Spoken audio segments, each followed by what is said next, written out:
Olá, hoje a gente parte por uma missão quase detetivesca. É uma boa forma de colocar. O nosso caso é um documento de mais de 400 anos.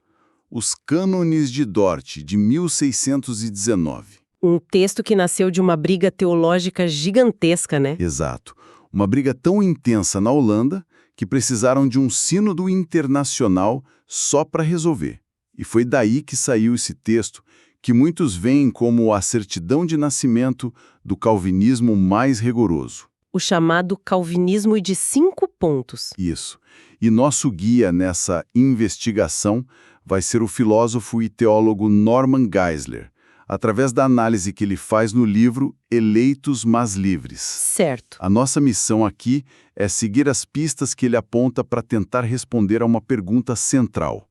O documento revela o retrato de um pai amoroso ou de um soberano, talvez um pouco frio e determinista? Exato. E o interessante é que essa investigação não é só tipo teologia abstrata. A gente está falando de questões que tocam no coração do que a gente entende por justiça, por amor e pela nossa própria responsabilidade. Totalmente. O Geisler basicamente coloca o documento no banco das testemunhas, sabe? E faz uma acariação, mostrando como, na visão dele, o testemunho entra em conflito consigo mesmo. Vamos ver como a interpretação de uma única palavra pode mudar completamente o retrato de Deus que emerge dali. Perfeito. Então, vamos começar pelo início, a primeira parte dos cânones, que fala sobre predestinação divina. Vamos lá. O artigo 1 já chega com uma declaração de peso. Ele diz que, como todos pecaram em Adão, Deus não seria nada injusto se decidisse deixar a humanidade inteira perecer. Basicamente, se todo mundo fosse condenado, Deus continuaria sendo justo. Parece um ponto de partida bem duro, né? Mas lógico dentro desse sistema. Sim, e o Geisler concorda que, isoladamente, a afirmação faz sentido. A justiça de Deus não é questionada. Certo. A questão que ele levanta é outra. É sobre a ideia de que um atributo divino possa operar sozinho, como se estivesse numa sala isolada, sabe? Entendi. Ele argumenta que a justiça de Deus está sempre conectada ao seu amor. Então, para um Deus que é definido como todo amoroso, a história não poderia simplesmente terminar na justiça. A justiça não coloca uma mordaça no amor. Exatamente. A iniciativa de salvar alguém não vem de um cálculo de mérito. Ela transborda do próprio amor de Deus que o move a agir. A justiça permite a condenação, mas o amor busca a salvação. Isso já muda a perspectiva, e essa tensão nos leva direto ao artigo 5. Ele diz o seguinte: a culpa pela incredulidade é 100% humana. Ok. Mas a fé em Jesus e a salvação são um dom de Deus. Peraí, isso soa perfeitamente razoável. É quase algo que se ouve em qualquer igreja. A fé é um dom de Deus. Qual o problema aqui? Que detalhe o Geisler está enxergando que não é tão óbvio? A pegadinha, segundo Geisler, está na interpretação do que significa dom. Certo. Ele recorre a Efésios 2, verso 8, a mesma passagem que o cânone usa, e ele argumenta que o dom de Deus ali não é a fé em si. Não. Não, é a salvação pela graça. A diferença é sutil, mas gigantesca. Para ele, a Bíblia não sustenta a ideia de que a fé é um item místico que Deus, injeta de forma irresistível em alguns escolhidos. Então, o que seria o dom? A fé é um dom no sentido de uma oportunidade. Um presente oferecido a todos que precisa ser desembrulhado, sabe? Recebido por um ato de livre escolha. A graça de Deus nos convence, nos atrai, mas não nos força. Ok. A diferença entre a salvação ser o presente e a própria capacidade de aceitar o presente ser ela mesma um presente dado só para alguns? Exato. Isso já complica. E a complicação continua no artigo 6, que tenta equilibrar as coisas. Ele diz que Deus amacia o coração dos eleitos, mas simplesmente deixa os não eleitos em sua própria teimosia. Uma formulação mais cuidadosa. Sim, parece uma tentativa de evitar aquela ideia mais pesada, a de que Deus ativamente predestina pessoas para o inferno, a tal da dupla predestinação. Exatamente. Mas o Geisler aponta para o que ele vê como uma consequência lógica inevitável. Que seria? Se Deus tem o poder de amaciar qualquer coração, mas escolhe fazer isso apenas com os eleitos, A implicação é que ele não deseja, de fato, salvar a todos. E isso bateria de frente com a imagem de um Deus todo amoroso. Faz sentido. E tem mais, ele levanta uma questão prática. Como você garante que um coração que é, por definição, obstinado e teimoso, vai ceder?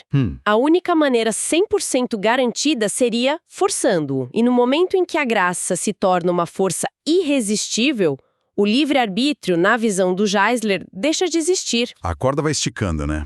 Entre a soberania total e o amor universal de Deus. E isso fica ainda mais claro no artigo 9º, que diz que a eleição não se baseia em fé prevista. Certo. Ou seja, Deus não olhou para o futuro, viu quem iria crer e então os escolheu.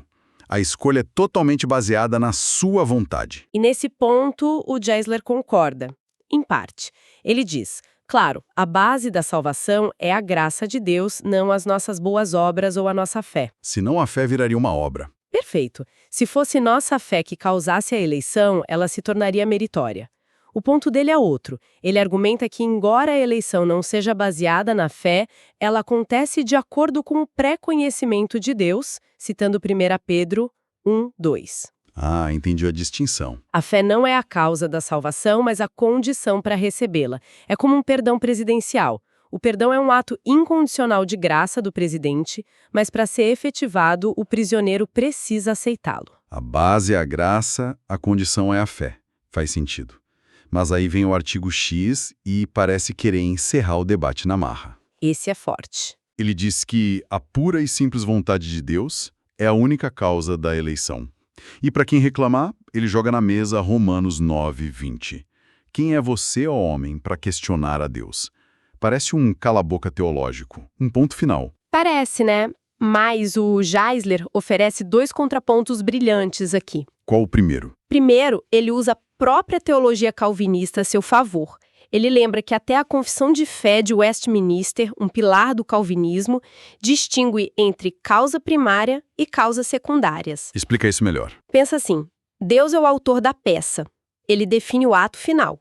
Mas ele escreve o roteiro de forma que os atores, nós, possam entregar suas falas com emoção e escolhas genuínas.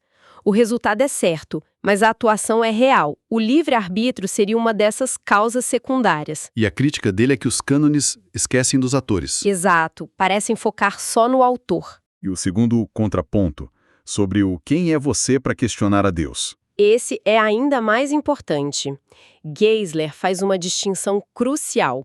Questionar a Deus é uma coisa. Questionar um conceito falso sobre Deus é outra, totalmente diferente. Certo.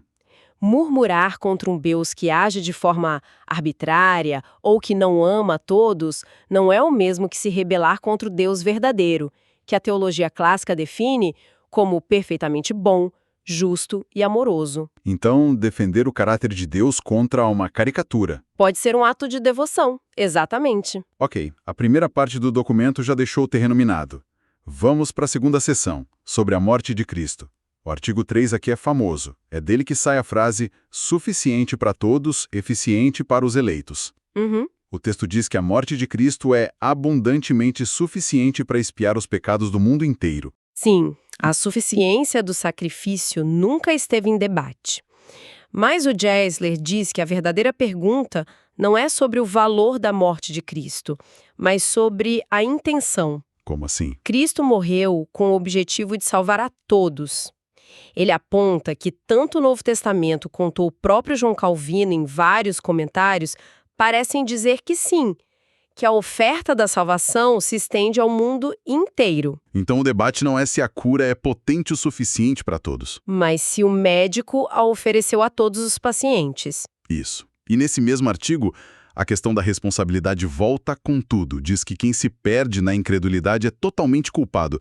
E aqui a lógica parece ser esticada ao máximo, não é? Completamente. Como alguém pode ser totalmente responsável por não crer se, nesse sistema, a pessoa era inerentemente incapaz de crer e Deus escolheu não lhe dar a capacidade? É exatamente esse o ponto que o Geisler ataca. Ele diz que isso cria um paradoxo de responsabilidade. Para ele, responsabilidade genuína exige capacidade de resposta. Certo. Se uma pessoa está amarrada e amordaçada, você não pode culpá-la por não ter atendido o telefone. Atribui 100% da culpa a alguém por não fazer algo que lhe era impossível fazer, parece, na análise dele, uma contradição lógica e moral. Isso nos leva direto à discussão sobre a natureza humana. Antes da queda, o artigo 1 diz que Adão tinha livre arbítrio. Que implicação o Geisler tira disso? Ele usa essa afirmação para contestar a ideia de que Deus precisou intervir para que Adão pecasse. Se Adão foi criado com liberdade genuína, a escolha de desobedecer foi dele, sem que Deus precisasse, implantar um desejo mau. Ok, a liberdade original de Adão é um pilar no argumento dele. Com certeza. E depois da queda? Aí a coisa muda. O artigo 3º diz que o ser humano se tornou incapaz de qualquer bem salvador. Sim, mas aqui o Geisler faz a distinção que, para mim, é uma das mais úteis de toda a sua análise. Que é? Ele diz: ser incapaz de fazer um bem para se salvar é uma coisa. Ser incapaz de receber um bem que te salva é outra, bem diferente. Me dá um exemplo? Pensa numa pessoa se afogando. Ela é incapaz de fazer o ato de se salvar, não tem forças.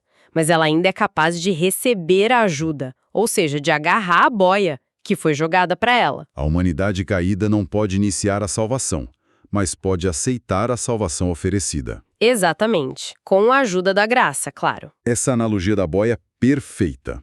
Mas então, a gente chega no artigo 14 e ele parece não só furar a boia, mas afundar o barco todo. É uma boa imagem. Ele é brutalmente explícito. Diz que a fé não é oferecida para ser aceita ou rejeitada, mas é concedida, soprada e infundida no eleito. E para Geisler, essa é a confissão mais clara e direta do que ele chama de calvinismo extremado. A escolha de palavras aqui é deliberada, soprada, infundida. A imagem é de total passividade. Total. O ser humano não é um parceiro na dança, é um boneco sendo movido.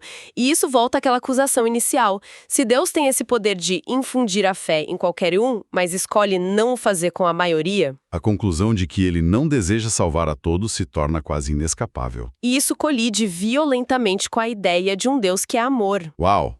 Espere aí. Deixa eu ver se eu entendi.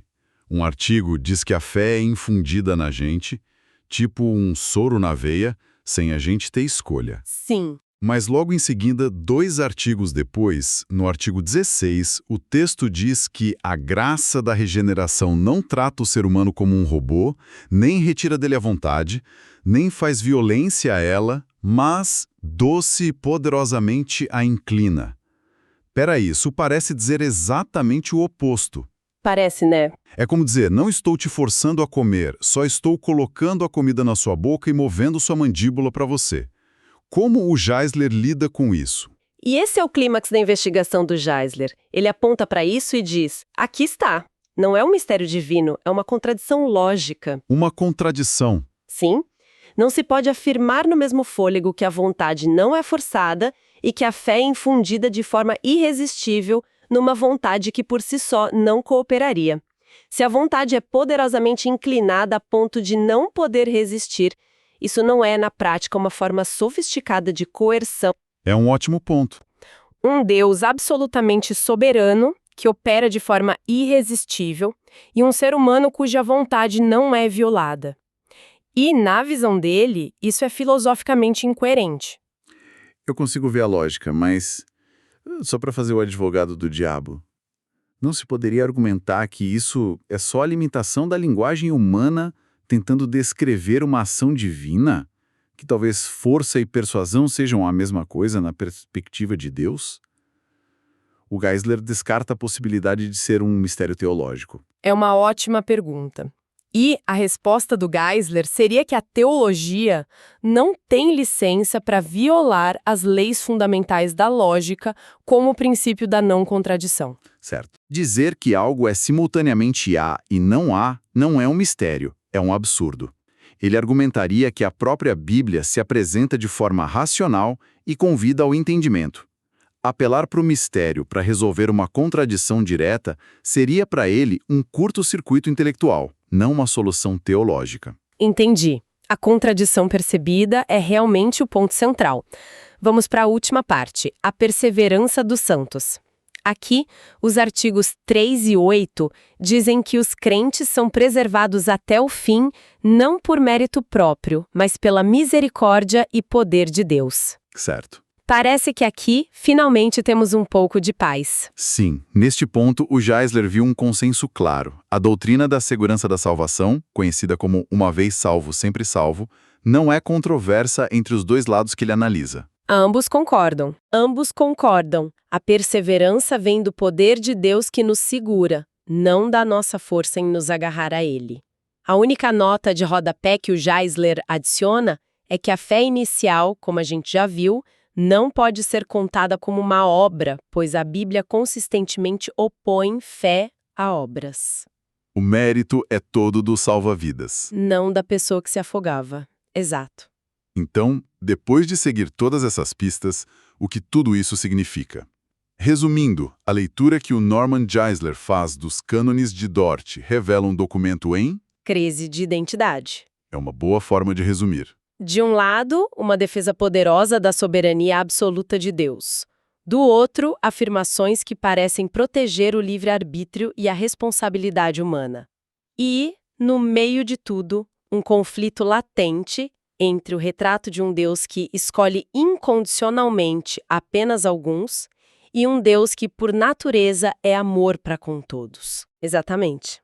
A grande lição da análise do Geisler é sobre a busca por consistência.